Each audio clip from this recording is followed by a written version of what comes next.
Okay, thank you. I'm going to hand it over to Harry Estev from PPS. Hi, good evening, everybody. Thank you so much for coming out on this nice evening. This is another in a series of community engagement sessions that we've had on our proposal to open 2 middle schools at Harriet Tubman and Roseway Heights. Tonight we're going to take your comments in a variety of ways that will be explained to you in a minute. But again, just to let you know that what you say tonight and what you write and so forth will be collected and will be given to the PPS Board of Directors, school board, so that they can see everything that you've said and get your ideas and use that to make their decisions. I want to introduce Reka Williams, the principal of Sabin, and she's going to say a couple words.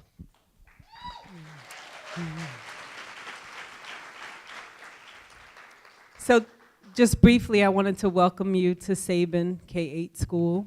I am going to serve as a participant, and I'm very interested in hearing your perspectives about the middle school proposal, and I know that many Sabin families are interested, especially since we are one of the schools that will be impacted by the middle school proposal plan. So thank you for being here this evening, and welcome to Sabin.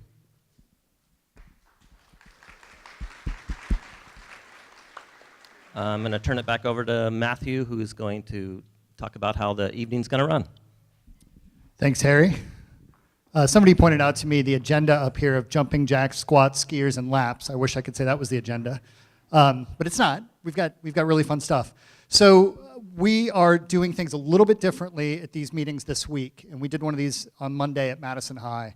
We're going to spend part of the time having you participate in some activities that help us get some sort of shades of meaning on how you feel about things, and also give you a chance to interact with some other families and have some conversations about these things. Then we'll spend the rest of the meeting doing the more traditional, everybody gets 2 minutes at the mic to speak.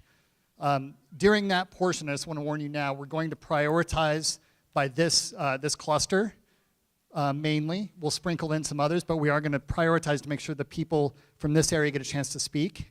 We do have a lot of people signed up, so it's going to be, we'll see if we have quite enough time. It's going to be close.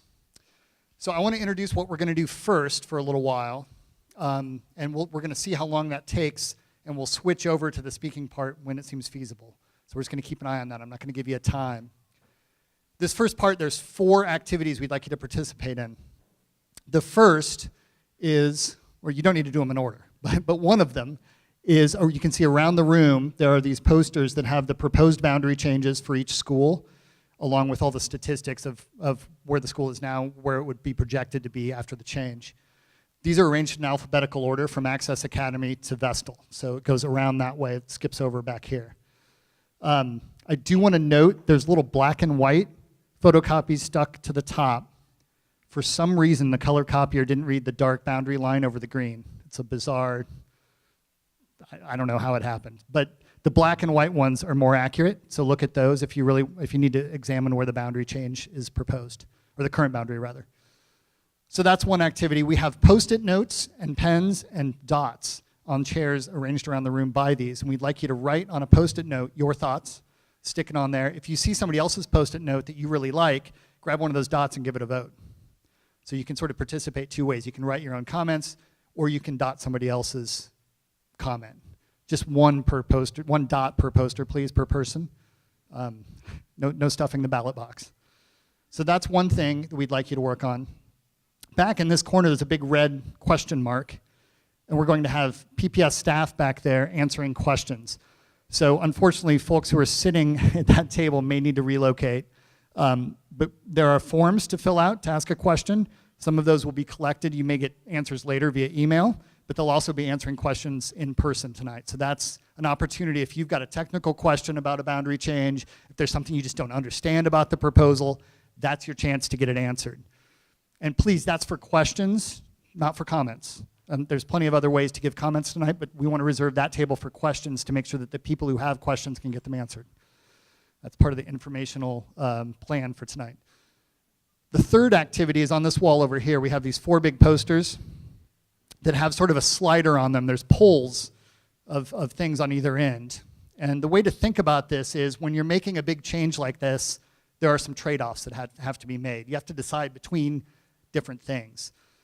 And so just to use an analogy, if you were shopping for a new car, you might really want fuel efficiency. You might also really want a big enough car to have, maybe your family and your dog and everything else. You can't really have both. So you're going to have to make a trade-off. You're either going to have to land in the middle and get sort of a mid-sized car that has sort of moderate fuel efficiency, or get something on this end that's more fuel efficient, but it's going to be smaller, or decide you're going to have to live with poorer fuel efficiency and with a bigger car that you need. So these are set up in that way. Neither end is a bad thing. They're both choices that could be made. We're interested where on that spectrum your position is. So again, there's Post-it notes and dots. Susan's showing you a Post-it note. Put a Post-it on the spectrum where your answer would be. You can write a comment on that if you'd like. And if you'd like somebody else's comment, as with the other posters, you can dot vote it up. The final thing, the fourth thing, Susan's holding one of these up. This is a table exercise. I think it's upside down, Susan. There we go. So this is about the values that PPS has expressed as guiding principles for thinking about this change. And we're curious which of those values are most important to you. So as they finish up this process, that's good input for them. What's most near and dear to your hearts? What are those beliefs that drive the way you think this change should be carried out? So there's an exercise on there. It's pretty clear instructions, I think. If you have questions, flag one of us down. I'm Matthew. This is Susan. We'll put those with pens on some of the tables back here. Have a conversation with your neighbors or maybe with people you don't know. And talk about what this change means to you and what's most important to you in this change. So just to recap, 4 activities. The school-by-school posters with proposed boundary changes. You can comment with Post-it notes, upvote with dots. There's a question table back here. Ask any question pertaining to the change, not just any question. The sliders over here where you can put your vote on the spectrum where you think the right answer is. And then these table exercises that Susan's going to put on the tables in the back. Are there any questions before we get started with this portion of the evening? Come on, I didn't explain it that well. Surely somebody has a question. There's a question. Yeah, so it's really simple after that. We're going to go to, people signed up to speak, many people, and we're going to go 2 minutes each. I'll reiterate all this then, but we're going to time it, and Susan will come around and bring the microphone to people, and when they get close to the end of their time, about 10 seconds, she'll touch their elbow just to let them know their time's almost up. We want to make sure we're fair and give everybody the same amount of time to speak. So we're just going to let you know ahead of time that we're going to kind of enforce that a little bit. If anybody needs interpreters, however, we will allow extra time for that. That only seems fair. So we're going to finish out the rest of the evening, go through all the speakers if we can. We'll stop at 9 if we haven't gotten through all the speakers, though. Okay? Yes?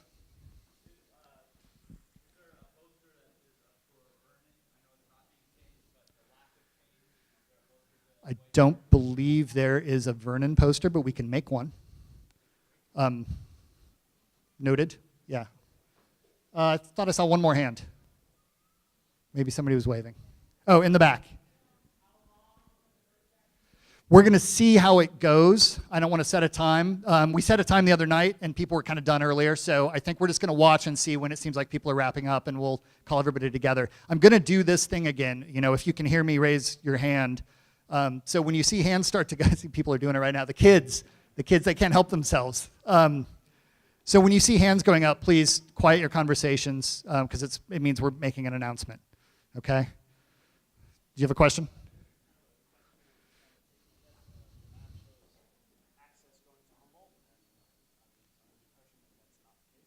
The map shows access going to Humboldt, and he was under the impression that was not the case. It might be a question for the question table. I don't think I have the answer. Okay. Is there somebody from PPS who could clarify that? Yeah, the map's an earlier version. There's been some discussion by the board about not moving Kairos out of Humboldt.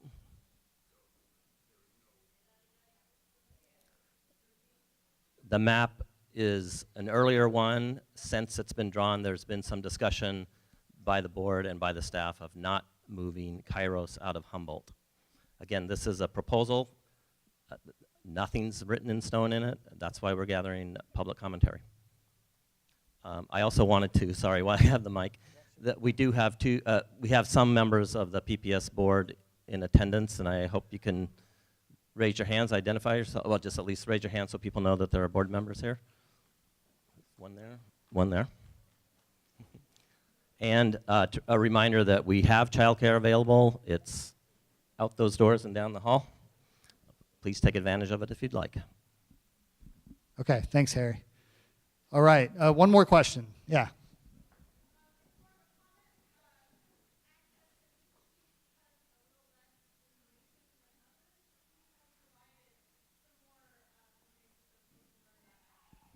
Okay, duly noted. Thank you. Yes, sir.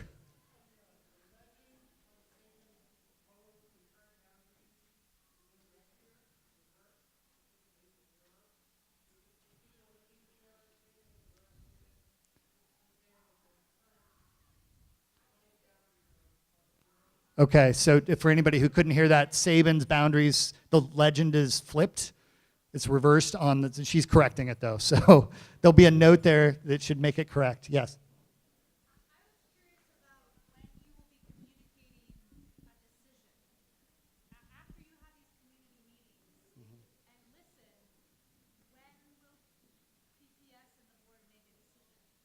Well, that's a question I can't answer. Harry, do you, maybe deferring to a board member?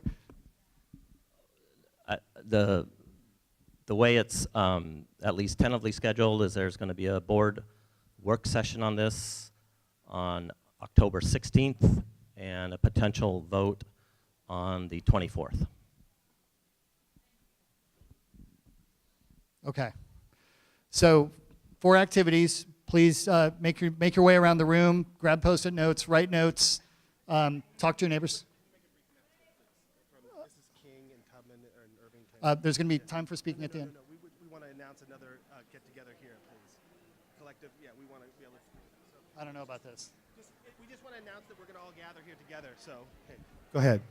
Hey, y'all, excuse us. We have one quick announcement.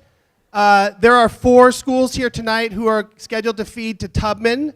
I'd like to hand the mic over to King's PTA President, Shamika Owens, to talk a little bit about an activity you can also join us in tonight here. Thank you. My name is Jason Blumklotz.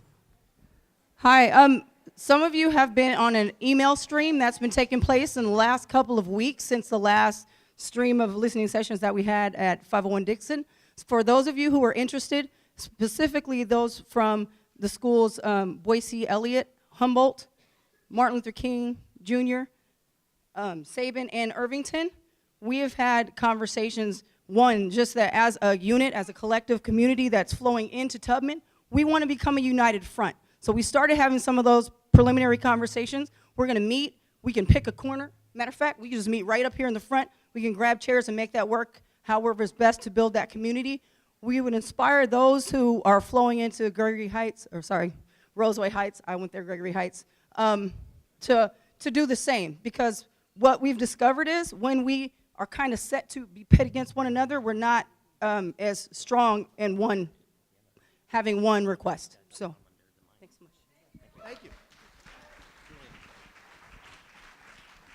Okay, please, again, activities on the walls, and there'll be some on the tables and back. Thank you. The kids are so good at this. Thank you, kids. Okay, let's find your way back to your seats. I'm going to have the interpreters introduce themselves one more time before we get going. So they're making their way up. Hello, good evening. My name is Andres. If you need a Spanish interpretation, please let me know or raise your hand right now. Buenas tardes, me llamo Andrés, soy intérprete de español. Si usted necesita interpretación, por favor, levante su mano. Здравствуйте, если вы нуждаетесь в русском переводе, то вы можете либо поднять руку, либо ко мне подойти. Еще раз, русский переводчик здесь. 我係 Stephanie Lee， 我係識講廣東話嘅。如果你需要我嘅，我哋可以幫你。我讲普通话，要是你需要翻译的话，你可以来找我。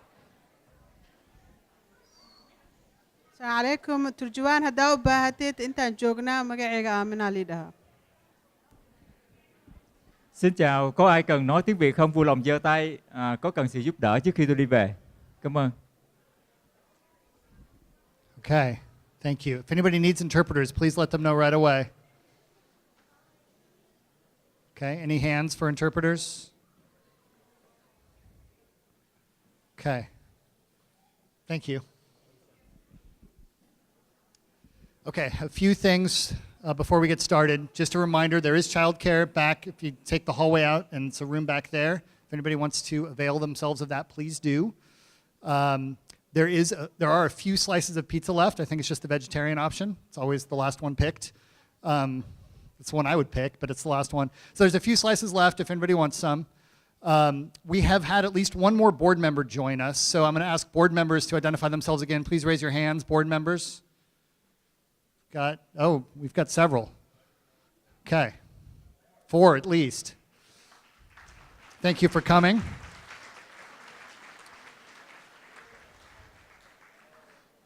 Okay, so I think that's it. So we're going to start the public speaking portion of this. I know many of you came and signed up for speaking. We have probably more than we can get through. We have prioritized it tonight sort of geographically by feeder schools for Tubman.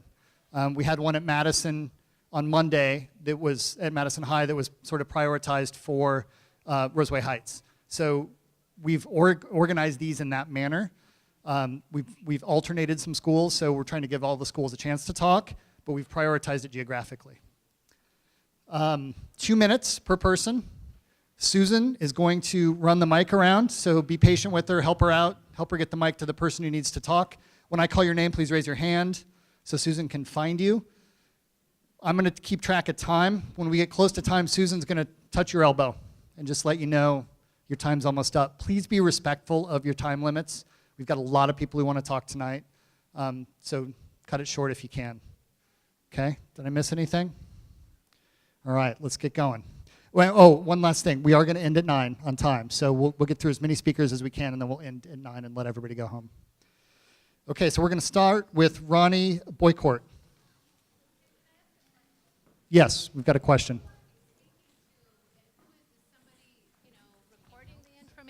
So the question was, who are we speaking to and who's recording the information? So PPS staff is taking notes. We have 4 board members here also listening. It's not a formal board listening session. This is a community listening session. But we do have, thank you. This is also being recorded, which is maybe a more obvious solution. So it's, I already forgot. So this whole thing is being recorded as well. So any board member who wanted to review it is able to, okay? And it will be posted online. Okay, so Ronnie Boycourt, if I'm pronouncing that right. There he is, thank you.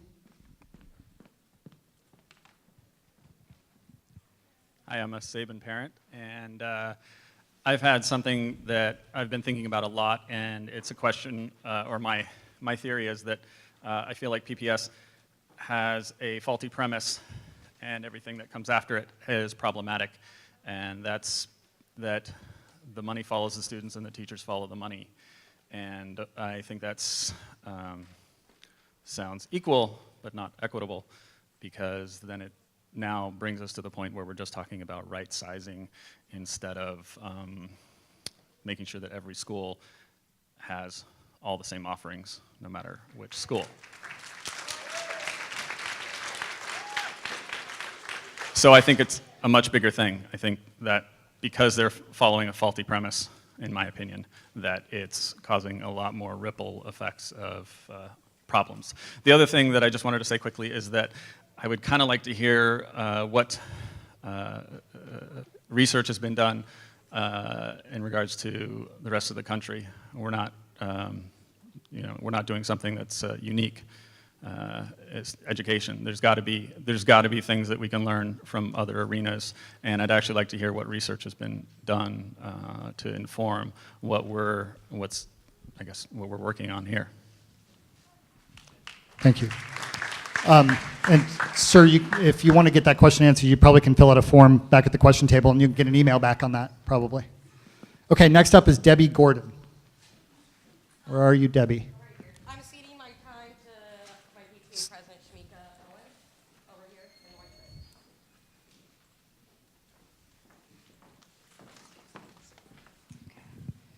shirt. Very quickly, we had several testimonies that were drafted so that we could read it as a united front.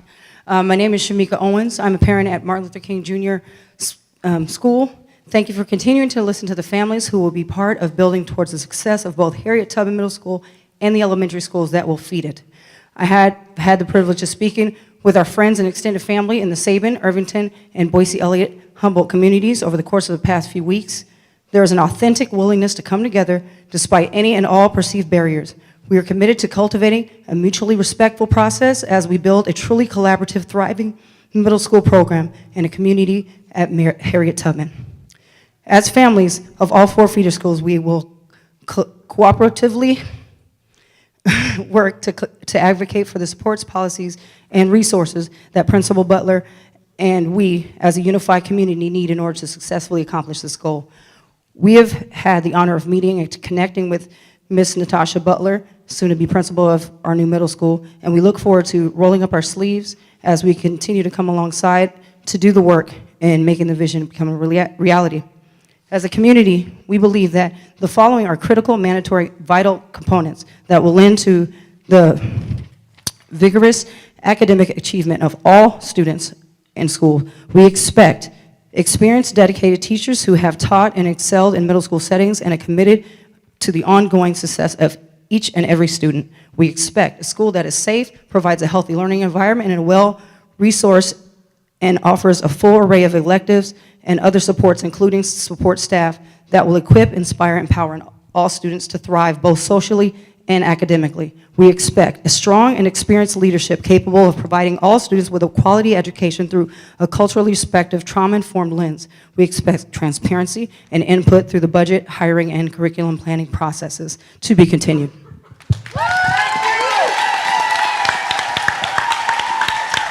Thank you. Okay, Ryan Linville is next. Ryan Linville.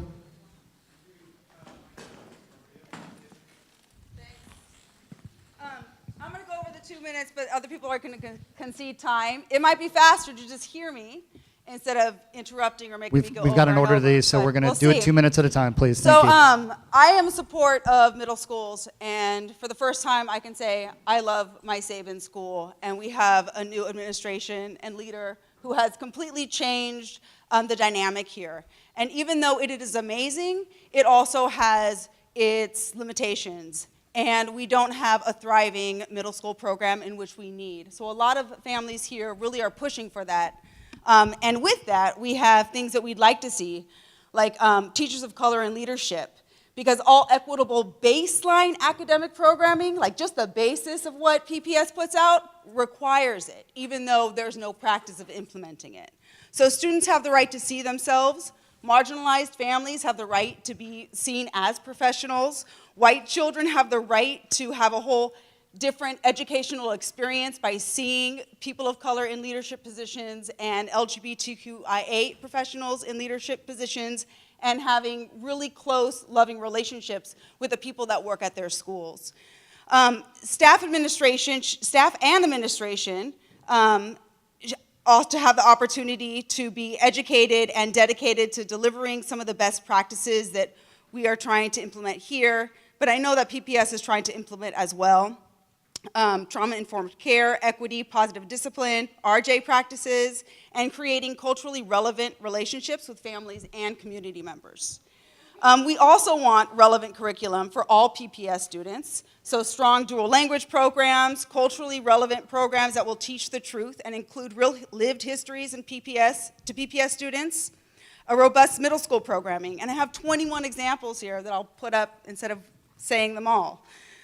Social justice curriculum, allowing all students to identify themselves in strength through subject matter while understanding the systems that they're experiencing and participating in.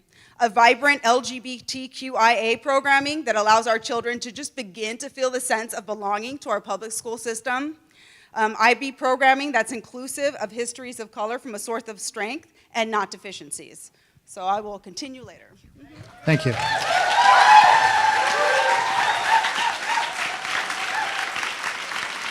Catherine Jones. Catherine Jones.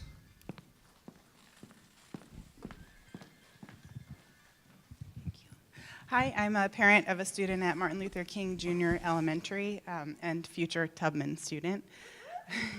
I'm gonna start with the list of things that we expect from Tubman from the beginning.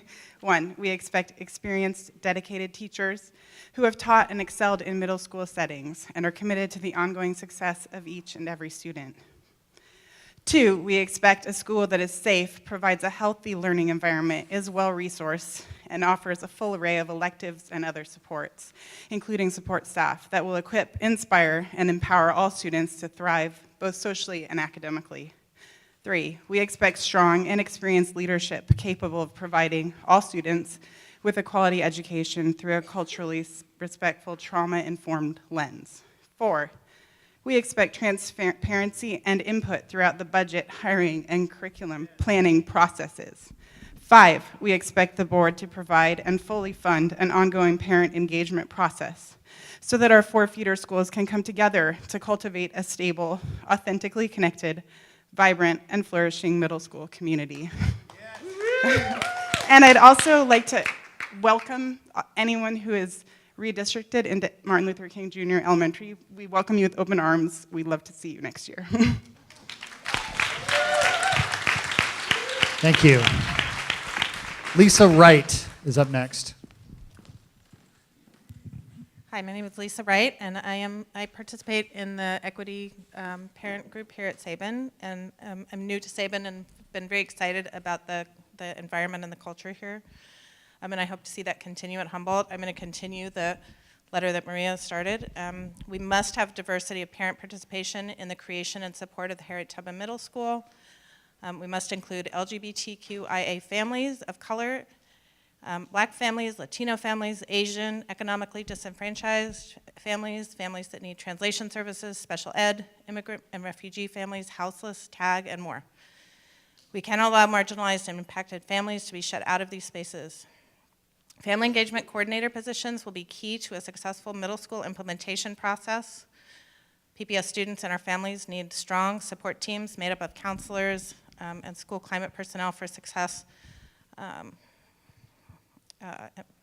If resources are not made available, this is going to just perpetuate some problems that we have. We must have educational spaces that offer restorative justice practices instead of racist and classist disciplinary practices. Restorative justice practice has been spreading across the globe as a viable alternative for incarceration of school students. Spaces that include mindfulness resources and techniques are of great support. We need spaces that include and encourage equity training for staff and parents in the community learning environment. This is how we can get there. If restorative justice practices are not adequately and appropriately adopted, we will ensure the continuation of a disciplinary system that unfairly and disproportionately punishes students of color and those who are economically disadvantaged. Thank you. The next speaker is identified only as Katie from Tubman and ML King. Just Katie. Hi, I'm Katie, and I have a child at King School. First of all, I'd like to address a remark that I saw on the back poster board for King. King is not a failed school. King is a great school. I do think that it does need more resources. It needs more teachers. It needs more programming, but that does not make it a failed school. It's a great community, and it's disappointing to me that in our city, and maybe I shouldn't be so surprised, but that we are pitted against each other, and we see, other schools that are very close by are viewed as poorly, and people want to move away and not be at that school. So that should not be the case. PPS, all public schools should be a more equal playing field, and if Tubman is going to provide that opportunity for all 4 schools to come together and have the programs be built up and the students be built up, then I'm all for that. I'm really tired of, people at different schools, just dumping on perceived being a poor school. We're not a poor school. But I think that PPS can do a better job of bringing all schools back up, where all schools are seen as being good schools.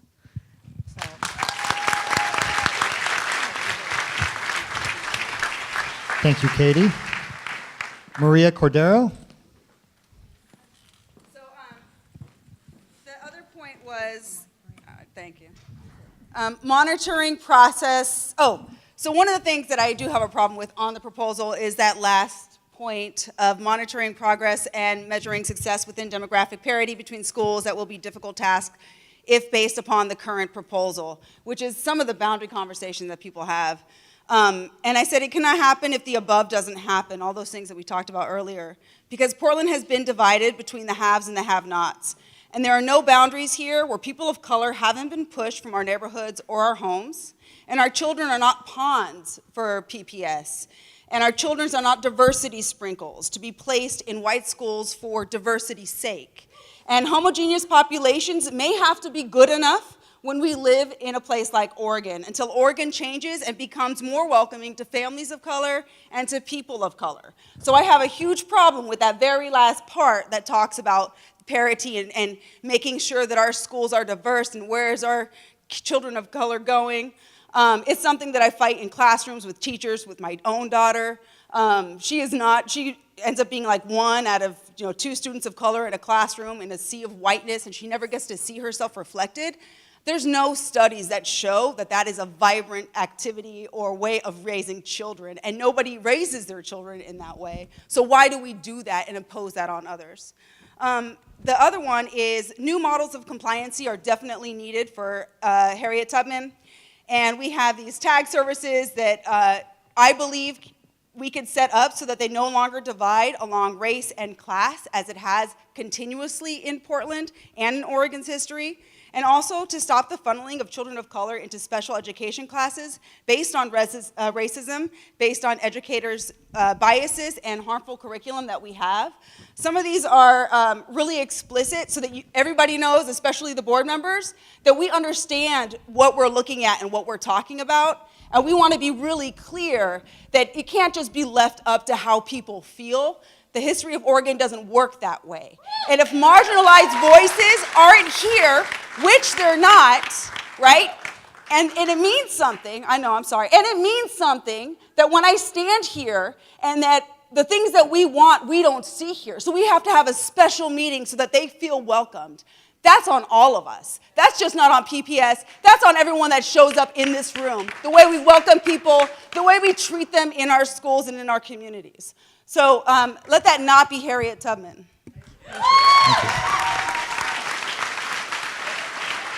Okay, Kim Ford. Where are you, Kim Ford? Hi there. Thank you. I am in support of Tubman opening next year. The first thing I would like to say is that Tubman Middle School should be an IB school. Currently, Sabin and King, 2 of the Tubman feeder schools, are authorized International Baccalaureate World Schools. With IB comes unique opportunities to have expanded curriculum that promotes critical, creative, and global thinking. IB programming at Tubman should be inclusive of the diverse histories of people of color from a source of strength, not deficits. Currently, IB has allowed schools to include global education, more variety in electives, and given educators more support with curriculum development, which isn't provided from regular school lesson plans and textbooks. Given the investments Sabin and King have made in IB for the middle school program, it would be a tremendous loss for our community if IB was not carried through to Tubman. In addition, given the diverse racial background of students, having a teaching staff that reflects this diversity should be a priority, along with classes that reflect the current and historical experiences of the student population. Some of this could come through IB curriculum, but I think an opportunity that could be seized is to create a social justice program. Given the times we are in, something as forward-thinking as this could be of great benefit to this community and a model for other schools. Finally, given the short timeline, potentially less than a year before Tubman opens, PPS needs to act with efficiency and effectiveness if it truly wants to walk its talk and create the best middle schools that it possibly can. The hiring process needs to start now so that it can hire and train the best possible teachers who have time to create their working relationships, develop strong curriculum, and establish electives. Perpetual job uncertainty and insecurity will drive teachers, our best teachers, to seek other opportunities. So it's not fair to them and it's not fair to us. So thank you. Thank you. Colleen Carey. Colleen Carey? There she is.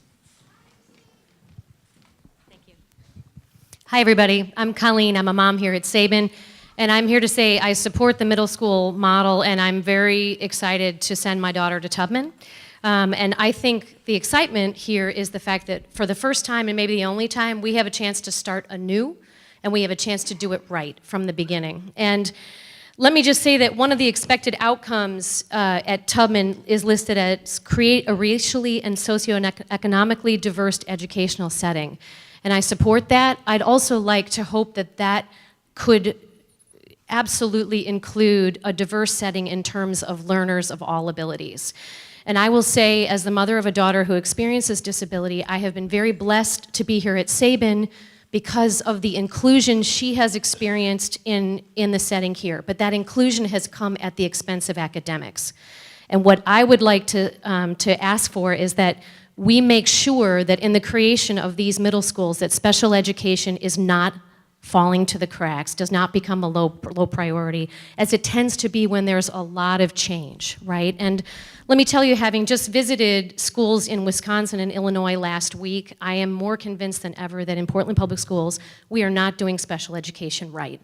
And it starts with the fact that we're desperately underfunding special education. Here at Sabin, my daughter's special education teacher has a caseload of about 30 to 33 to 1 teacher.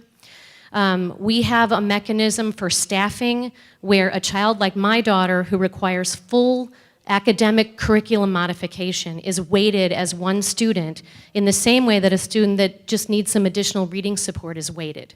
That weighting model means we desperately understaff and undersupport our special ed teachers in the district.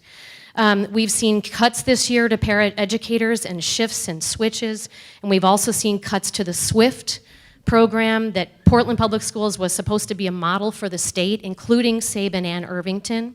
So I would like to suggest that everyone get on board to support that special education does not fall through the cracks here, and that we have a chance at Tubman and at Roseway, where Kathleen Elwood will go and try to drive inclusion and SWIFT to do something new and transformational that includes students of all abilities. And I hope you'll support that. And I invite the board to reach out to me. I'd love to talk to you personally. Thank you, Colleen. Just a reminder, we're trying to get through a lot of speakers tonight, so please be respectful of the 2-minute limit to the degree you can. Susan's going to help you with that, but we want to get through as many people as we can. Jason Blumholtz, may have gotten that wrong. Hi, I'm Jason Blumklotz from Irvington School. I am a Tubman alum. Any other Tubman alums here? No. 37th year anniversary we just celebrated this summer. It was a joyous occasion. Many of us reflected on what an incredible experience we had. And we talked about the staff, we talked about our principal. And so moving forward, we want to focus on the basic fundamentals of how we build that school. So I want to thank Natasha Butler right away for being responsive to us and showing love and care and empathy, but also professional acuity and just knowing what the heck's going on. We need that desperately in this community to make sure that all of these dreams live. We also need incredible staff. And this is where I hope I speak to the board a little bit. We need your help to help her to be able to select the most excellent staff that she can. And there may be obstacles in the way in the next few months to do that, but we need you to work with us. So I ask you tonight to collaborate with us to figure this out so that we can be a shining example to the rest of the community about how we do it. I also want to reflect, thank you so much for speaking about King. My mother worked at King in 1965. The struggle is that's 52 years ago. And the struggle to support our communities is decades long. And so we cannot, when we build Tubman, also forget the 4 schools that have been in the struggle for a long time anyway. And we need to remember that there's going to be impacts at those schools afterward, and that we need to plan for that as well, and we need the board. So thank you very much. And please sign the list of the people from Tubman Unity Group to come together tonight so that we can get you informed about next steps. Thank you. Thank you. Megan Whitaker. Megan Whitaker. My name is Megan. I'm a Sabin parent and a TAG parent. I serve on TAGAC. And I'm also really excited about the Tubman plan for the middle school. The district is currently out of compliance for Division 22s in regards to TAG services. Additionally, the Teaching and Learning Committee has recommended Access Academy grow to 3 strands per grade to accommodate students from the wait list and to allow for robust middle school programming. We all know there's not a building in PPS large enough to accommodate Access's recommended growth without displacing another program. I would love to see the district provide explicit TAG programming modeled off the SUMA model at our neighborhood middle school clusters, 1 per cluster. This is something that is already being suggested by the TAG department and has yet to be voted on by the board. The plan is to do this in 3 years.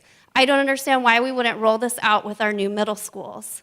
I believe that if we offer explicit TAG programming that is accessible to historically underserved students, as well as our 99th percentile, along with robust middle school programming, you will have a number of Access families who are on the wait list who will go to their neighborhood school and have their child's needs met. We have over 5,000 TAG students who are currently not being served by the district. It is unacceptable. Access serves an explicit community and it does it well, but we need to do more of that on a wider level. Thank you.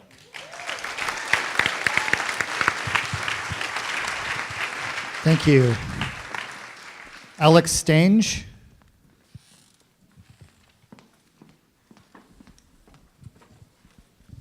Hey, just a few quick things. I'm Alex Stange from Sabin. Real quick, raise your hand if you read the lead reports when those came out like 1.5 years ago and saw the test results, okay? Data doesn't hurt, okay? And raise your hand if you would also like to see those reports posted online for air quality for all the schools. Okay, so Mr. Estef suggested that we might be able to do that, and I would really like to see those reports posted online, so that we know how healthy all of our schools are. You know, we want our kids to be able, we want all of our kids to be able to attend a healthy learning environment.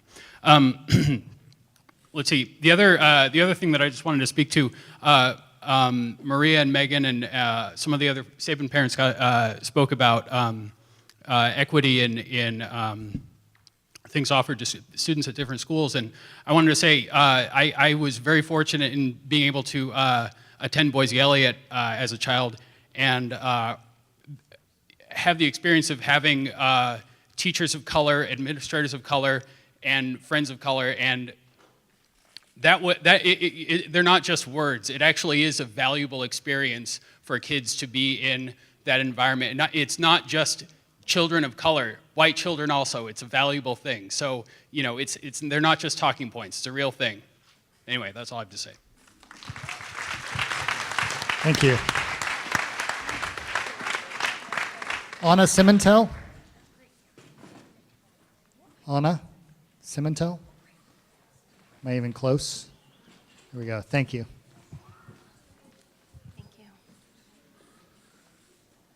Hello, my name is Anna Amano. I student taught at a Title I school in the year 2000, so I've been around the district for a long time. I taught at the Portland Public School Alternative Program, Access Academy, as the 1st and 2nd grade teacher, and worked 1 year as their educational assistant for 3rd through 8th grade students. Before that, I taught first grade in 2 different Title I schools in North Portland. I currently have an 8th grader at Access and a 4th grader at Irvington.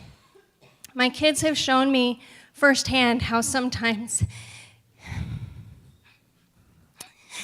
different learning environments are a necessity. Listening and reading about the perspective that's been put forth about access, both politically and through the news, I felt it was time to step forward, although obviously speaking is not one of my strengths. It is an alternative program that is most definitely needed. I have spent thousands and thousands and thousands of hours teaching and working with students from Title I schools and the Access program. When I close my eyes and I think about what all the students had in common, it's astonishing. There were high needs in every class that I taught. No child's needs were more important than another's. I've worked with young ones who have struggled because they were below benchmarks. I've worked with young ones who have struggled because they reached far beyond benchmarks. Both sets of students struggled because they fell out of the norm. Our district has put forth a focus to aim resources that support those students who are below benchmark, and if they qualify for special education, they can receive some more support. What I noticed is that those who met or exceeded benchmark were marked off as no longer a priority, if you will. There is nothing available for those students who are outliers way above the benchmark. In all 3 schools, I've taught students of color, students on free and reduced lunch, students in foster care, students learning English, students who wore dirty clothes to school, students who didn't get baths often, students who were hungry. And in both places, I've had students who craved love, stability, acceptance, and longed to be a part of a community. I'm going to take this time. I've worked for the district a long time. I would ask you to respect other people's time, please. It saddens me to no end that our district's disorganization and mismanaged resources, as well as lack of adequate resources, has caused groups to form, advocating for their own communities rather than the big picture being looked at and solid improvements made for equity, enrollment balancing, and meeting the needs of all students. Instead, it's been puzzle piece by puzzle piece, leaving many in need and unsure of their futures for far too long. I hope that you can stop listening to the loudest voice, including mine, but truly gather the accurate information and make the best decisions for our East Side. Thank you. I really would prefer not to be heavy-handed about this, but we really need to respect that there are people waiting to speak. If we start going over time, I will ask him to cut the mic off. I'm sorry. Rachel Lee is up next.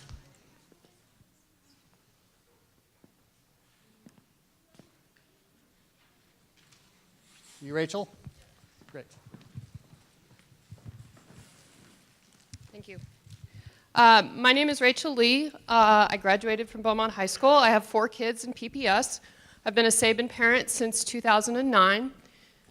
And I think that middle schools have a place, but I also think that K-8s have a place. And Sabin parents for many, many years have invested a tremendous amount in building a successful middle years IB program at Sabin. We love our school. And I realize that there are some people who would like to transition to a middle school, but I'm here to say that I would like the district to consider allowing Sabin to remain as a K-8. It's a successful school. It has hit the enrollment targets that PPS set for us when it started doing enrollment balancing several rounds ago. I've been through this rodeo before, and the targets just keep moving. We've invested in our school. We love our school. It has other things it can improve, but it's a community, and I don't want to see it torn apart into a K-5 and a middle school again. So I'd like to ask the board to consider, you don't have enough space in the 2 middle schools to put all of the K-8s in. You're allowing some K-8s to remain as K-8s. I'd like to request that you consider allowing Sabin to remain as a K-8. In addition, I'd like to say I've also been a parent of Access kids for several years now, and I've watched Access get bounced around and look for a home, and I couldn't possibly say anything more moving than the last speaker, but I would ask that the district find Access a permanent home. Thank you. Next up, what I have is Jessica Lanty for Kristen Hoffman. Somebody's yielding their time, evidently. Jessica Lanty for Kristen Hoffman.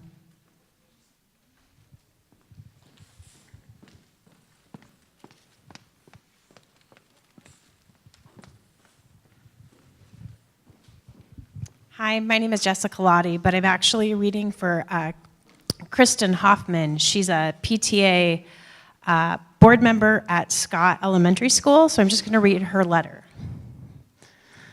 Dear PBS School Board, Enrollment, and Boundary Team and Superintendent, I currently have a first grader who is in the neighborhood program at Scott School. I am very passionate about helping advocate alongside of the other families in our neighborhood program. Currently, Scott only has one strand of neighborhood classes at each grade level, and I have concern about the new proposal and the need to ensure that next year we will be able to have 2 strands of neighborhood and immersion classes. I think it is important to note that having both programs, immersion and neighborhood, are a huge asset to our neighborhood. Immersion serves our majority population of native Spanish speakers as a research-backed approach to closing the achievement gap for those kids, and it's working at Scott. It's also been a draw for English-speaking families, keeping them from trying to find a way out of their neighborhood school. But we also have a robust neighborhood program, which must have a robust neighborhood program, which means 2 strands so kids can have different cohorts from year to year, and so we don't have one giant class with no room to grow. The neighborhood program is critical, especially because we have a great deal of transient students, renters, refugee families, and homeless kids moving in and out of the neighborhood, as well as some kids who wouldn't thrive in immersion. From what I have heard, Wrigler is going to immersion only, and that means we at Scott have to have 2 healthy 2-strand neighborhood program, because that's where the kids left out of the Wrigler scenario will need to go. Right now, with the proposed boundary change to Scott, there will only be 8 New Alameda families affected by the change from a parent who spoke with Dr. Parker. I believe we need to broaden the boundary lines to help ease the crowding at Alameda, but also to ensure a strong neighborhood program for our students. I'm going to kind of summarize because I've got quite a bit left, but she said she was nervous at first when she sent her daughter to Scott, but all of her negative assumptions were wrong, dead wrong. They've had a wonderful experience at Scott in the neighborhood program and appreciates being around a diverse group of students who are thriving. So. Thank you. Jennifer Morrissey is up next. Jennifer Morrissey.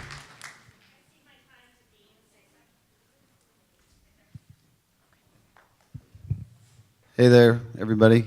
My name is Dean Sasek. I'm a Portland public school product. I went to Vestal Grade School, Madison High School, PCC, PSU, and then OHSU for medical school. I've lived almost my entire life in Northeast Portland.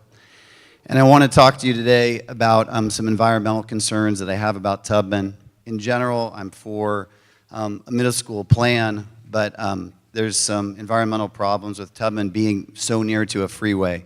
Some of you may be aware the Environmental Protection Agency actually passed rules in early 2000 that schools should not be within 500 feet of a freeway due to increasing rates of asthma, bronchitis, lung disease, and other diseases in children.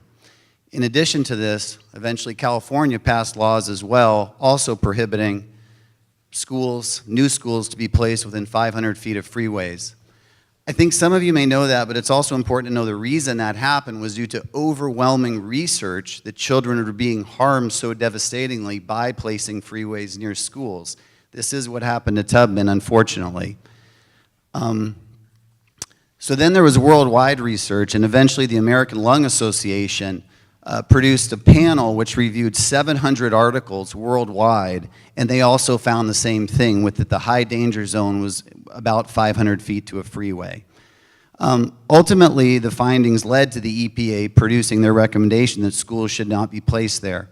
The landmark American study found that asthma increased 45% when children went to school within 500 feet of a freeway.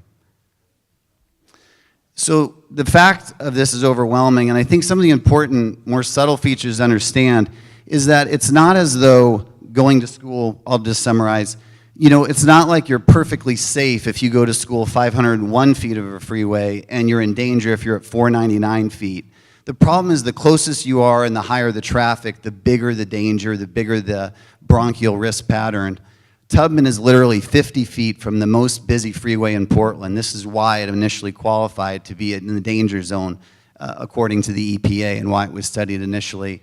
And for that reason, I have heavy concerns regarding. There's a lot of nuance to this, but I have handouts. If anybody wants to see it, I'm happy to share and talk about my concerns. Thank you very much. Thank you. Alfonso Garcia Areola is next. Good evening. My name is Dr. Alonso Garcia Triola, and I have taught middle school science at Access Academy for the past 15 years. I'm one of 4 teachers who joined the school when it first opened its doors to 84 students. Since that time, the school has grown to include close to 350 students. We have received numerous achievements in science education, including 3 regional science bowl championships and over 100 student awards at the state science fair. However, Access is so much more than numbers of students, accelerated curriculum, and academic competitions. It is a special place. Access has grown and developed into a wonderful learning community where relationships, relevance, and respect are considered the other 3 R's of education. Access often feels more like a family than a school. Every year, I receive visits from former Access students eager to share their high school and college science research experience. And to this day, I continue to celebrate the Thanksgiving holiday with an Access family. You've heard from many current students in these listening sessions and many current parents, but I felt it was important for you to hear from former Access students too.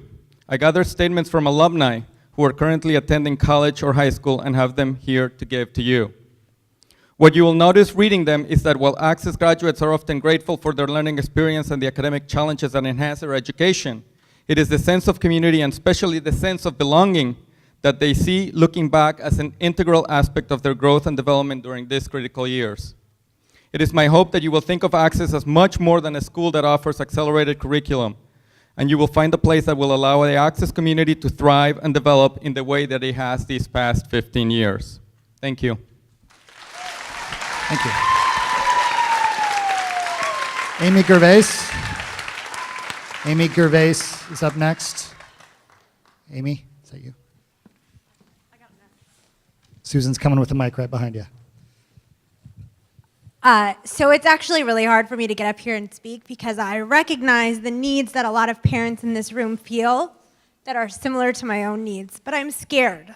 I'm scared because PPS has given my child something. I have 2 daughters who are Access students who have given my child something that has been essential to her growth and development and her learning, and I have seen her thrive in a way. We've been in other states, we've been in other districts. Unfortunately, we've moved around a lot.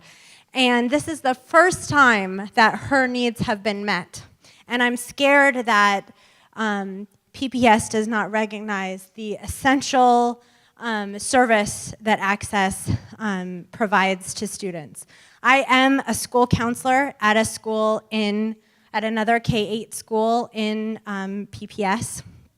And I believe in the K-8 model, but I also recognize that it doesn't meet the needs of all learners. And for those of you that are looking at a middle school model, I hope that that PPS does what they say they're going to do, and that they create a program that absolutely meets the needs of your students. And I hope that they find the best staff for you, and I hope that you fight for what it needs to happen right. What went wrong at Ockley does not need to happen again. We need to fight for what's right looking ahead at Tubman and Roseway Heights. But for Access, we need a home. These kids deserve a home. We have been pushed around and shoved in different places, and the needs of our children, and not to mention the fact that all the students who could be going to Access, the students who we haven't reached, who could have their needs met at Access.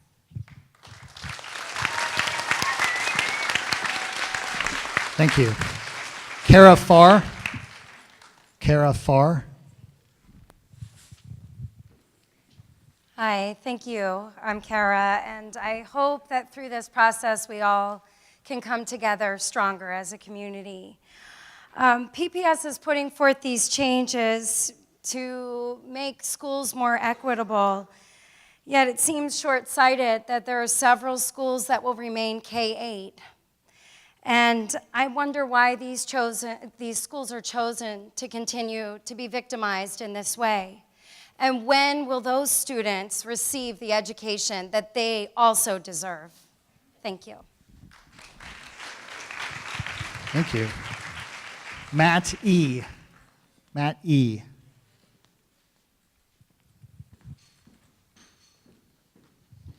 I'll be quick. So I am speaking both as a parent of a student at Ockley Green and as an advocate for alternative options here in Portland. First, I would encourage the board and the district to consider whether they are ready to implement another transition from K-8s to middle schools.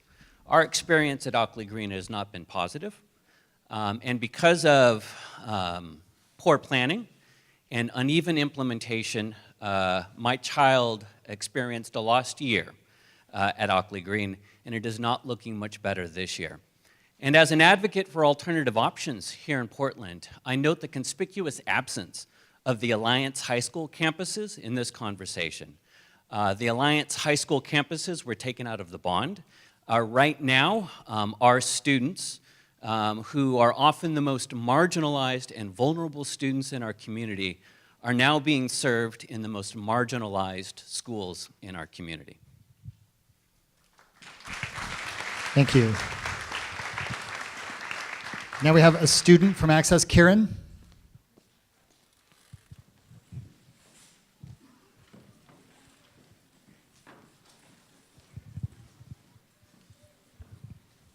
Hello, my name is Kieran and I'm the 4th grader at Access. I've been here since 1st grade. I love Access so much because I get to work at my level, the teachers understand me, and I have a lot of friends like me. In kindergarten, at my previous school, because I was already reading, my teacher made me sit in the hallway to read so she could teach the rest of the class. I would sit by myself at a table in the corner of the room and do math worksheets on my own. It got really lonely to do everything by myself. Now that I'm at Access, I don't feel lonely at all. It feels like people notice me. I have a lot of friends at Access, and they enjoy the same kinds of things I do, such as maps and geography and books. I keep hearing about people wanting to split up the elementary and middle schools in Access. I'm really worried about that. A lot of elementary kids take middle school classes. For example, I'm a 4th grader and I take algebra with 7th graders. So what would I do for math if the school splits up? I also knew a 5th grader who was doing 8th grade Spanish. And when my brother was in elementary school, he already had a high school math credit. So it doesn't make sense to divide the school in half. I am really stressed out about the fact that we don't know where Access is going to be next year. I'm worried that nobody cares about our school and they will close down Access or try to ruin it by splitting it up. I'm worried that if Access goes away, people won't get me and won't know what to do with me and they won't have any place to go. Thank you.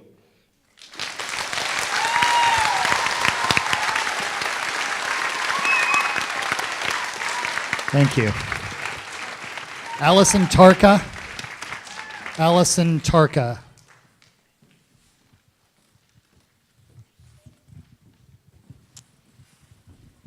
I'm here from the Madison cluster, and I have 2 kids at Scott's School in the Spanish immersion program, and we also have a preschooler.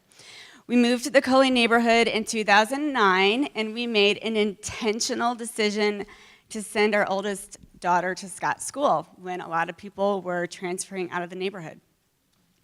That was in the fall of 2012, and it so happened that year that the dual language Spanish immersion program began, so we were very lucky. The initial kindergarten cohort for Spanish immersion is now in 5th grade. This is a group of kids, along with their teachers and parents, and they have paved the way for a new DNA at our school. It's been incredible. Our school has changed significantly, but it is not enough. Our middle school situation is a glaring educational gap at Scott.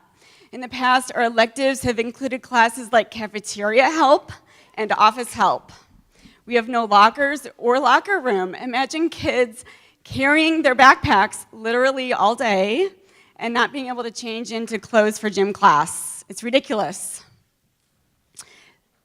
Scott was not built to be a middle school, nor does it have the funding from the district or provide a competitive middle school experience that prepares kids for high school.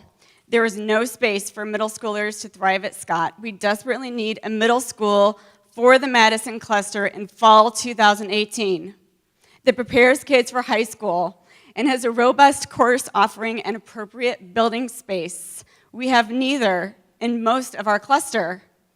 This 5th grade immersion cohort starts middle school next year. Now is the chance to invest in kids in our district who have been historically underserved and marginalized literally to the edges of our city. A great middle school experience should not be reserved for certain neighborhoods. It should be available to all because this is public school. It's for the public. Thank you. Vivek Maganti.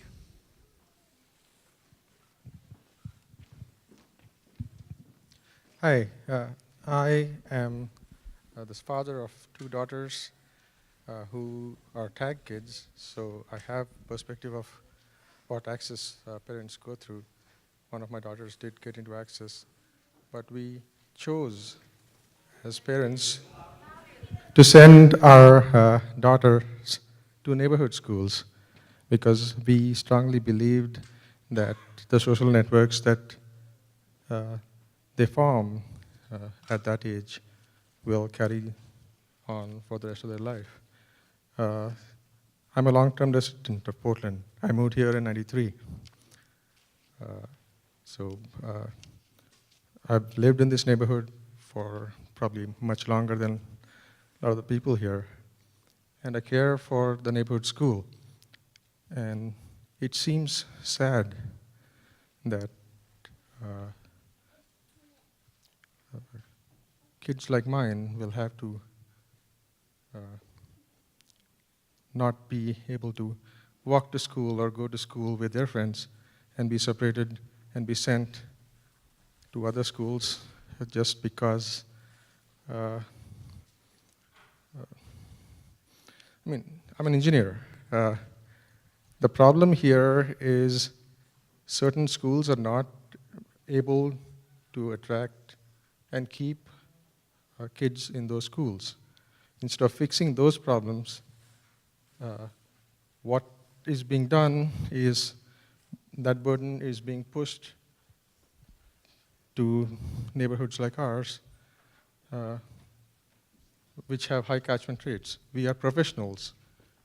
I come from limited means, and I've come here. It is not as though we are rich, entitled people. We care for the education of our kids, and we care for how they do. Please don't create private school enclaves by these kind of boundary changes. Think through what you're trying to do. Thank you. Noah Brown. Noah Brown, student. Susan's bringing you the microphone.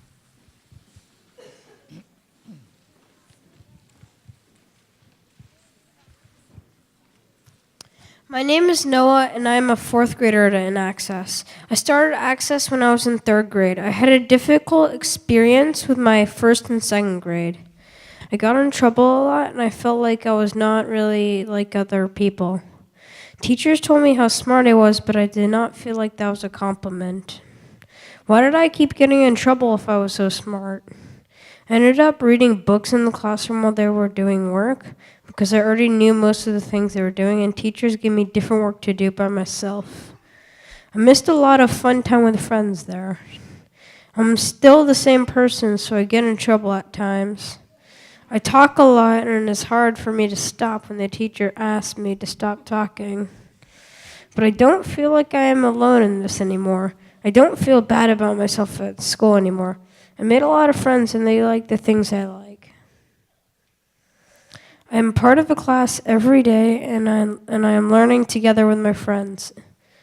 My teachers work really hard with us because some of us have a hard time sitting still, waiting for turns, and loud noises. My teachers help us and talk with us how we can improve. I really like Access, and I'm happy that I go to school there.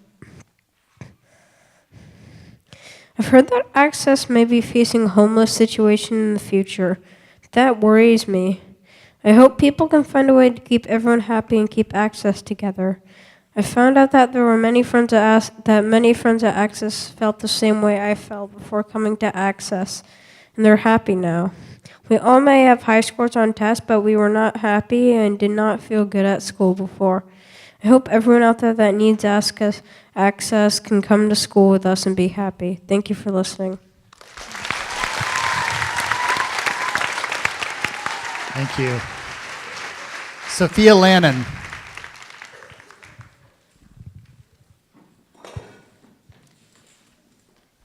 Hello, good evening. Thanks for being here. I'm an Alameda parent, and I'm from the sliver that's currently walks to school and is going to get bused across the city. And forgive me because I do believe that the board is really trying to do their best to prioritize competing interests in the best interest of our students at all of PPS. But I am concerned because the proposed boundary changes feel quite rushed. It's clear that it's been stated, and it's been stated by the board previously, that the boundary adjustments are not complete, not just in the area outside of the proposed changes, but also within. And I am concerned for the students who will be affected multiple times by these adjustments. It's difficult to rebuild communities and find your place within them. We're hearing that on multiple levels tonight. And we are willing to make these changes and do what's necessary for the greater good of the system. But we are very worried that our children will be bounced back and forth and have repeatedly different school assignments. Having repeated school reassignments are not good for students, and they're not good for the schools. Families will tire of building schools and will be able to demonstrate and the schools will not be able to demonstrate their successes. While there has been much discussion about the social implications of grandfathering, this practice does prevent reallocation of students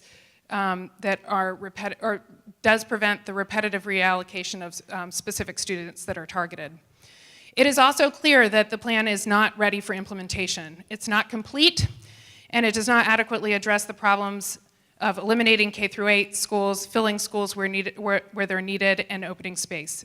So please help me and the rest of the community understand what the rush is for. Why is it so important to implement this subpar plan and disrupt communities that exist currently? Thank you. Benjamin McHarris. Benjamin McHarris. No? One more time. Access Academy, Benjamin McHarris. Oh, he's over here. Okay. We can come back to Benjamin. I'll set Benjamin aside for a moment. Dean Sasek. Sasek? Dean? Okay, you've already spoken. Agatha P. from Access.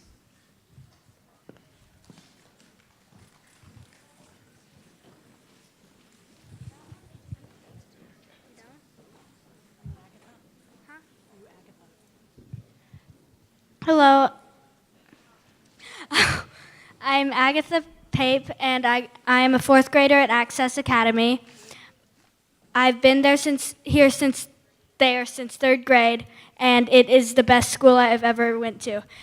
In my old school, Buckman, I went in kindergarten when we were learning the alphabet. I had to learn it along with everyone else, even though I learned it when I was 4. But in Access, you can do, if you are in 2nd grade, you can go to 8th grade math, and you can do what your level is. It wasn't like that. It's not like that in most schools. And my sister went there before me, and she said that in all years when she went there, she said that it was like super cool and awesome. And now I see what she means, because it is awesome.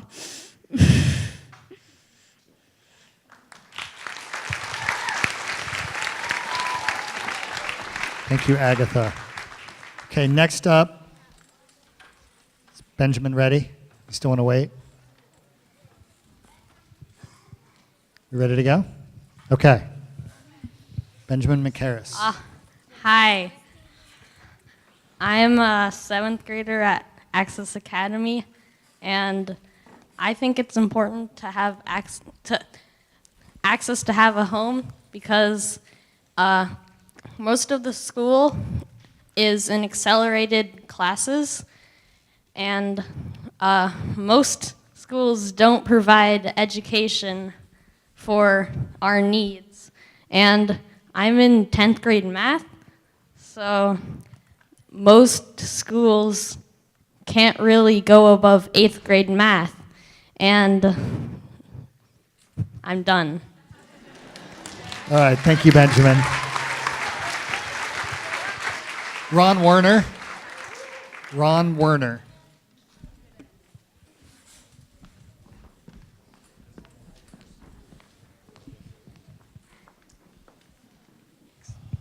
Hi, my name is Ron Werner.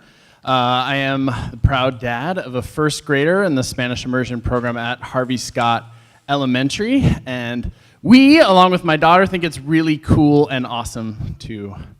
I want to thank the board and the people who are running this meeting tonight for the opportunity to meet one another face to face and exchange some stories. I had some prepared remarks, but I think I'm going to go off script. I had the opportunity to talk to some parents who don't have kids yet at our school, but would be impacted by the boundary change. And the story that's often told about our school is one that exists online and in statistics, and one you don't hear face to face and on the ground. And stories, what they do is they have the power to awaken us and to transform the scripts and the narratives and the broken records that are already in our heads. And there's enough dominant stories that exist, I think, in our world. And so when we're able to hear one another and share those stories, things can happen. And I think that started to happen tonight when I was talking to a parent who was maybe pit against me by this boundary change. To get to know what's really happening for us at Scott School, it's been an incredible experience. Through these listening sessions, I've also gotten to awaken to a few stories, like Allison's and many other parents who have gone before us as first graders. Hearing that this isn't actually a brand new proposal that we're seeing for the first time. It's just some of us are directly impacted by it for the first time. But there's been plenty of affected communities in our neighborhoods that have been impacted by the policies and rhetoric and promises for a long time. This isn't new. So I get that it might feel fast and it might feel rushed and like we don't have it all together, but opening the middle schools needs to happen like yesterday. So please don't delay this any longer to tinker around the edges. Make a decision. Our school needs it. And for those of you who will be affected by the boundary change, we're so excited to have you a part of our community because it's cool and awesome. Thank you. Grace Groom. Grace Groom.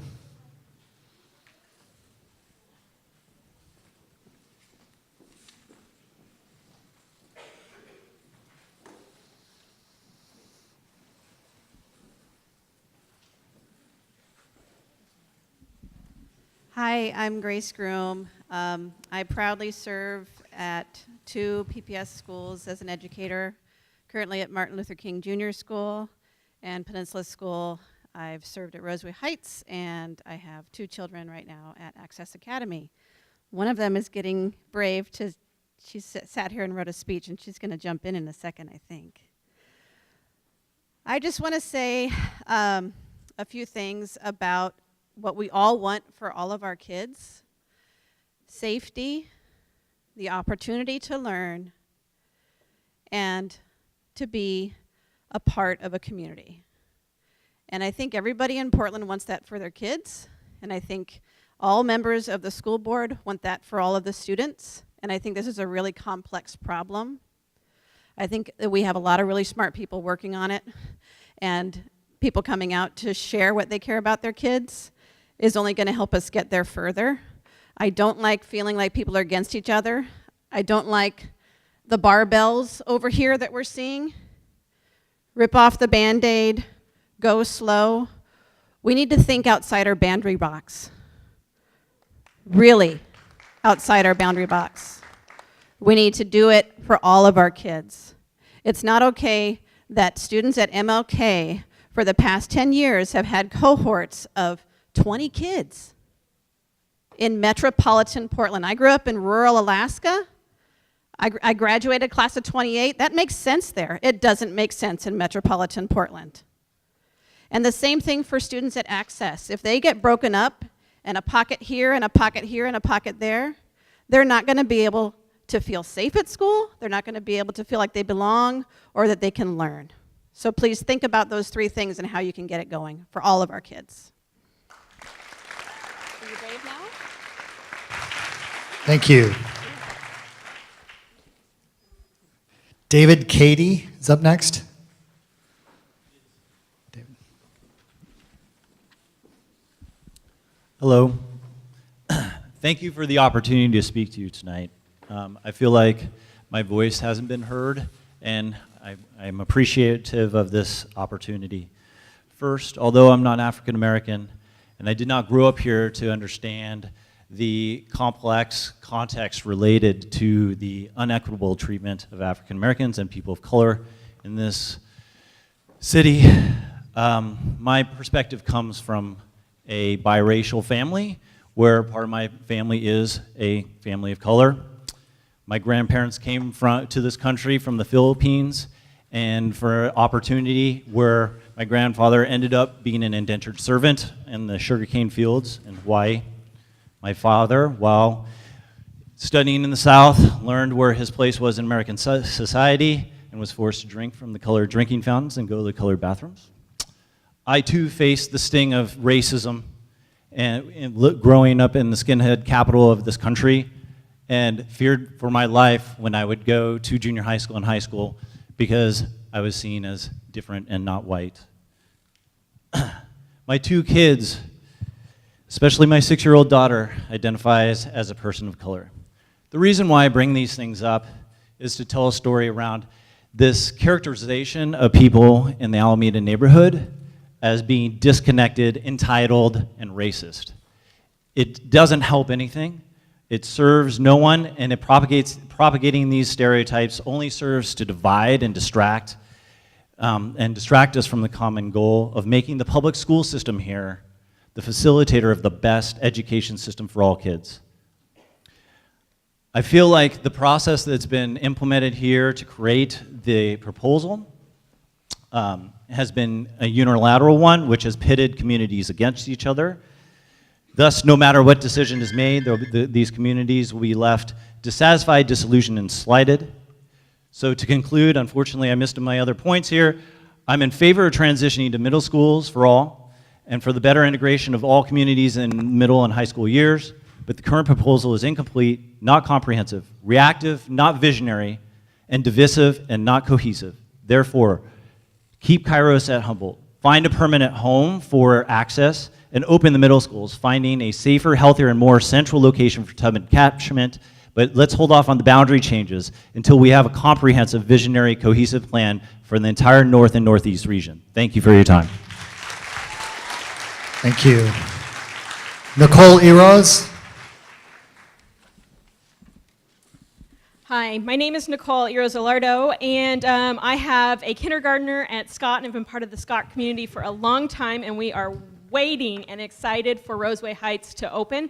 I'm also a parent at Access. But today I am coming here as the 4th year member of TAGAC, which is the parental advisory committee of the TAG community for PPS. Access was created in 2003 when PPS was under a corrective action plan because ODE had determined PPS was not meeting the legal mandate of educating students at their rate and level.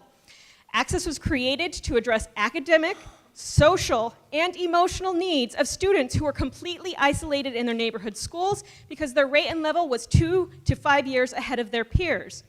PPS has been in corrective action, in court, or in mediation 12 out of the last 17 years. That's a lot. We have a lot of work to do. They're currently in corrective action, and as part of that, the TAG department and TAGAC are committed to providing real services in an equitable way in all of our schools. And last spring, a continuum of services was rolled out to reach every accelerated learner, no matter the school, race, or income. We are proud of that, but it's going to take some time to implement. Access right now is the only working TAG program. Even if you implemented the continuum, there are still going to be children who are falling out. There are still going to be 4 fourth graders who are in the 7th grade math class. At a quadrant-based school, they will literally sit alone as the only 4th graders. If you split it by geography, they would require a single teacher for 4 students. If you split it by grade, then they would have 1 teacher for 4 students during the math period. Failure to identify a home for these students puts them at risk, and each student would have to go back and probably accelerate 1 to 2 years and have additional one-on-one learning. It is a real need protected by Oregon law, and I urge you to review the past TAGAC resolutions on this matter and articulate where access children will go. Thank you.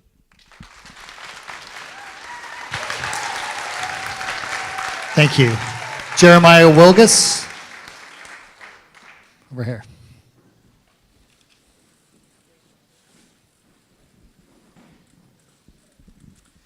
Hi there. I have 2 kids who attend Alameda Elementary School.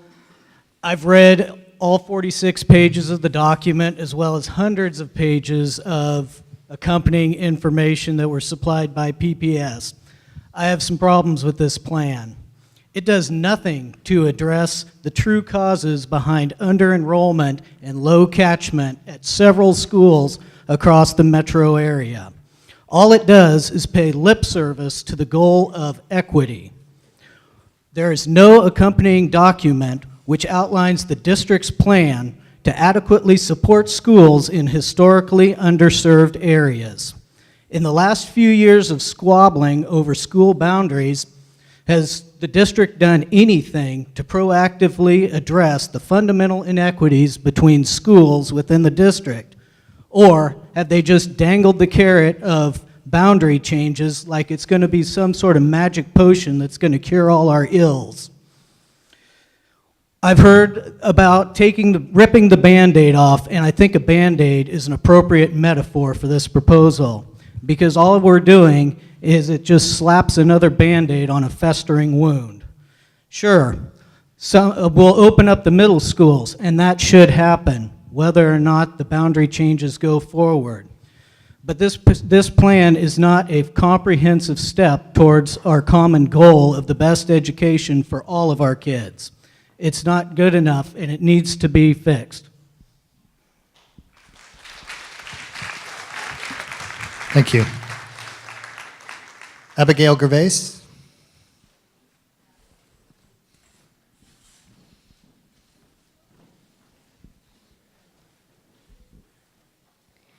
Thank you for giving me this opportunity to speak. My name is Abigail Gervais, and I'm in the 7th grade at Access Academy. I have been at Access since 5th grade after moving to Oregon from out of state. I applied to Access because it meets my needs as a learner and provides opportunities I have never had at other schools. The students and staff at Access are people who understand me and support my growth as a student and as a person. Although academic work has been easy for me, I have struggled with perfectionism and anxiety. Teachers at Access understand and support my needs in a way that has allowed me to thrive. As a person who enjoys learning, this school has encouraged me to take my learning to new heights and provides challenges in every class. Before being at Access, I did not have friends I could relate to. Now, in every class, I am surrounded by people who care about me and their learning. Every student deserves a chance to have a school like Access where they can thrive. Thank you. Thank you, Abigail. Esme, the student at Access, Esme.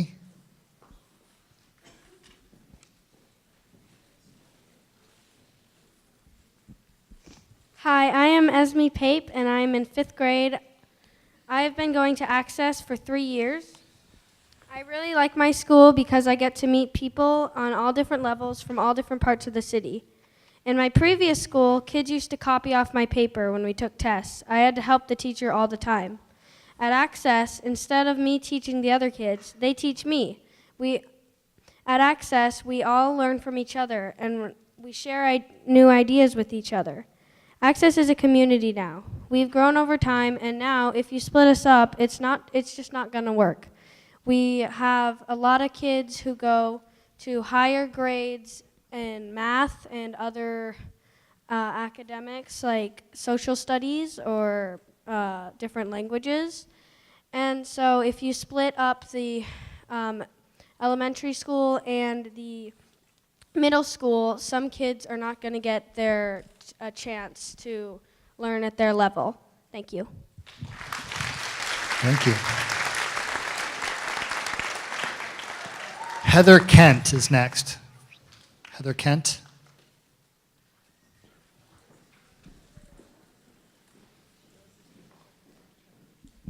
Thanks. I'm Heather Kent from Access, and board members, thank you for hanging in there and listening to us. Tag services within this district are woefully inadequate. We've heard that. But one place the program is working is at Access. You cannot move forward with this boundary decision until you find a home for this important and much needed school. You've heard why our kids need it. They've just told you. There are kids from literally every neighborhood that need it. We have kids from 70 different neighborhood schools that attend Access. It is a successful program that is helping the district fulfill its state-mandated obligations. Throwing up your hands because the problem is too difficult is not an option. Access parents have demonstrated by word and deed our dedication to this district, to improving tag services. As a community, we have also demonstrated our ability to work collaboratively. I don't know if you know, but 11 out of the 12 years of our existence, we have been co-located successfully with another program. We are able to work together. We are here to work with you. This is a sticky problem, but we can find an answer. If not us, then we'll get these kids on it. Find a home for Access. Thank you. Gwendolyn McGarry. Gwendolyn McGarry. There she is.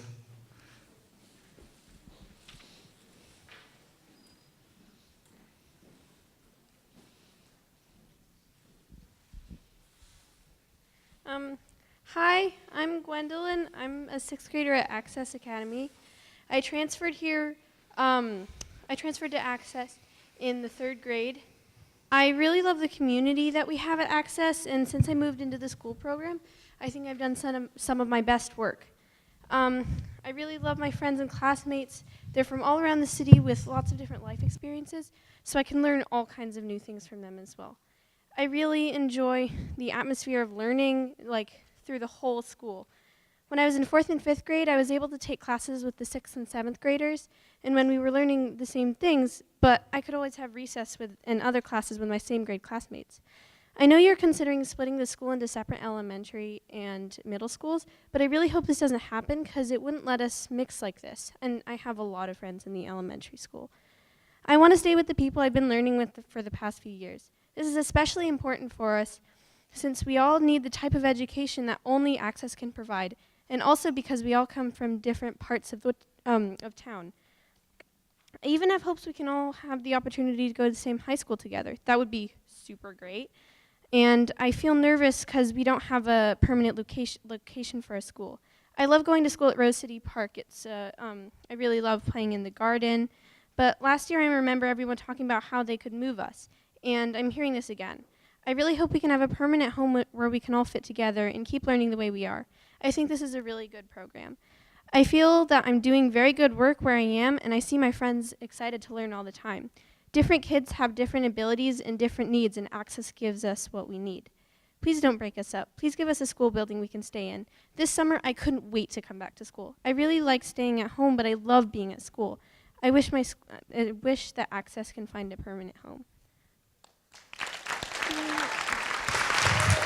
Thank you. Another student is next. Catcher Kemmerer. Catcher Kemmerer. There you are. Hi, my name is Catcher Kemmerer, and I am a 6th grader at Access Academy.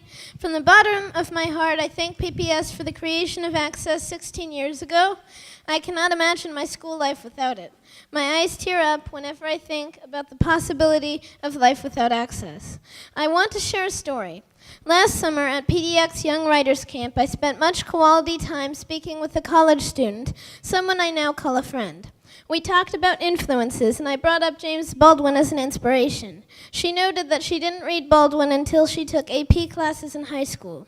This reminded me how much Access allows me to experience the world at a level of engagement my first school, despite all of its fantastic strengths, was not able to provide. Access allowed me to be a 5th grader reading James Baldwin. Access allowed me to be a 3rd grader reciting a 2-minute poem at an open mic. Access turned me into a 6th grader studying math with high school credit. And in case you were wondering, no, I'm not bragging. This is what my brain needs, and Access allows my brain to have its needs met. My brain is also a socially anxious brain, and that made it hard for me to make friends in preschool and kindergarten. It still makes it hard for me during activities outside of school. In 1st grade at Access, I finally studied subjects at my level, and I finally made close friends, and I have done so ever since. But my story is one among hundreds. I testified to the board 5 years ago, asking for a building where Access could grow. PPS placed us at Rose City Park, where the school did grow, but not for all who need it. I still have more memories to make at Access, memories with teachers like Dr. Alonso Garcia at Triola, an amazing science teacher who has been at Access since its founding. And so do younger students who have 6-7 years left at the school. Please help us make Access an inviting community with a central location, good science facilities, and yes, room to grow. Access must have a future, and I hope it is a bright one. Thank you. Thank you, Catcher. Ken Connolly. Ken Connolly? You're a tough act to follow. Hi, I'm Ken. I'm the proud father of a Access student, and we've heard a lot tonight, and I think everything I had to say would probably be echoed, or would just be echoing things that already been said. What I want to say is, as an advocate for Access, an advocate for Access having a home, which has to be part of the plan, there's no alternative. You notice there's no map up there. We don't have a zone. We have the city of Portland is Access, and that's our community.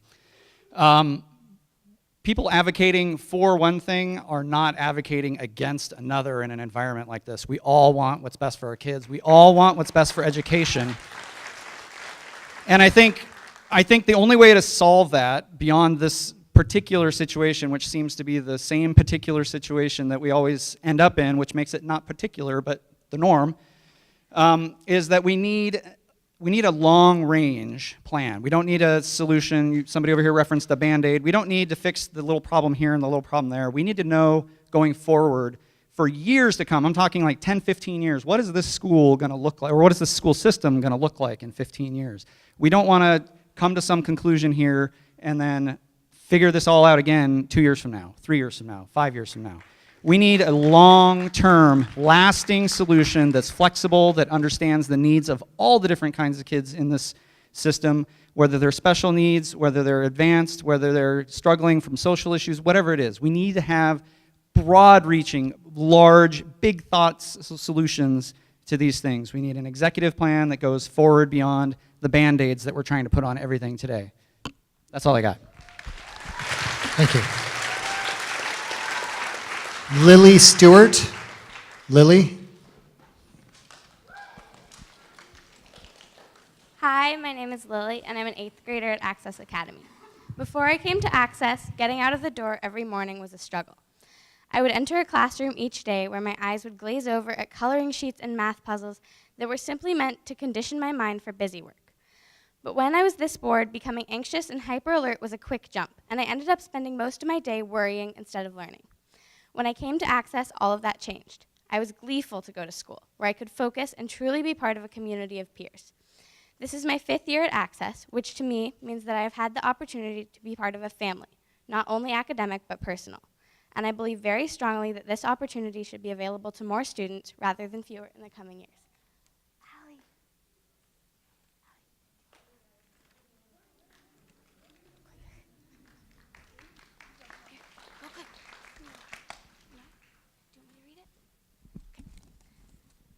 Access is my home, and the people in it are my family.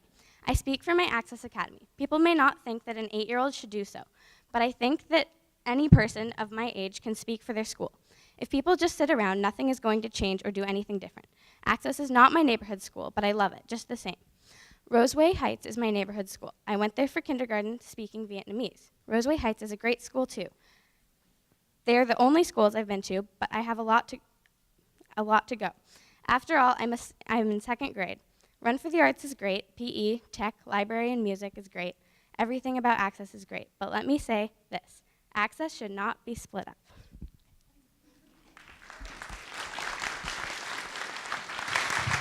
Thank you.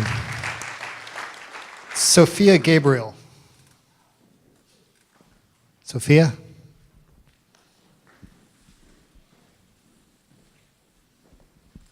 Hi, I'm Sophia Gabriel, an 8th grader at Access. This is my 7th and final year at a school that shaped who I am. Before I came to Access, I wasn't feeling very challenged. People at the previous school that I went to thought that nerds like me weren't cool. The moment I stepped into an Access classroom, I was greeted by my 2nd grade teacher. Access has always had the friendliest of students and teachers who care about every student's success. I believe that it's important for students to feel that it's okay to be smart, and that feeling has been especially strong for me at Access. Access also brings together many students from all across Portland who would never have found each other otherwise. They put together friends who understand each other and push each other to do their best, and this is why I believe we need to keep Access as a whole for the students of the future. Thank you.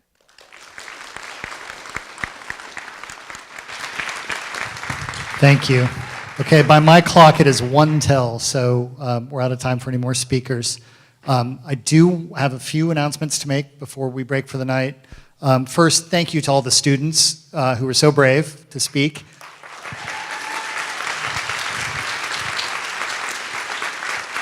And thank you to all of you for coming and for caring and for participating.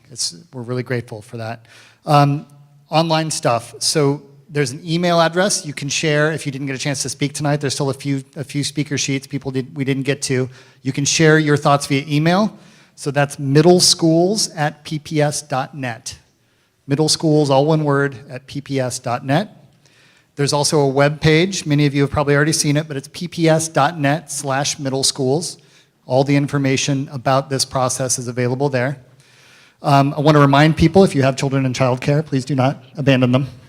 Pick them up. What's going to happen next is we're going to compile everything we heard tonight. Notes were taken during the speaking and the video, of course, but the work on the walls we're going to compile and share back to PPS in a way that they can share with the board and use it to influence their decision-making process.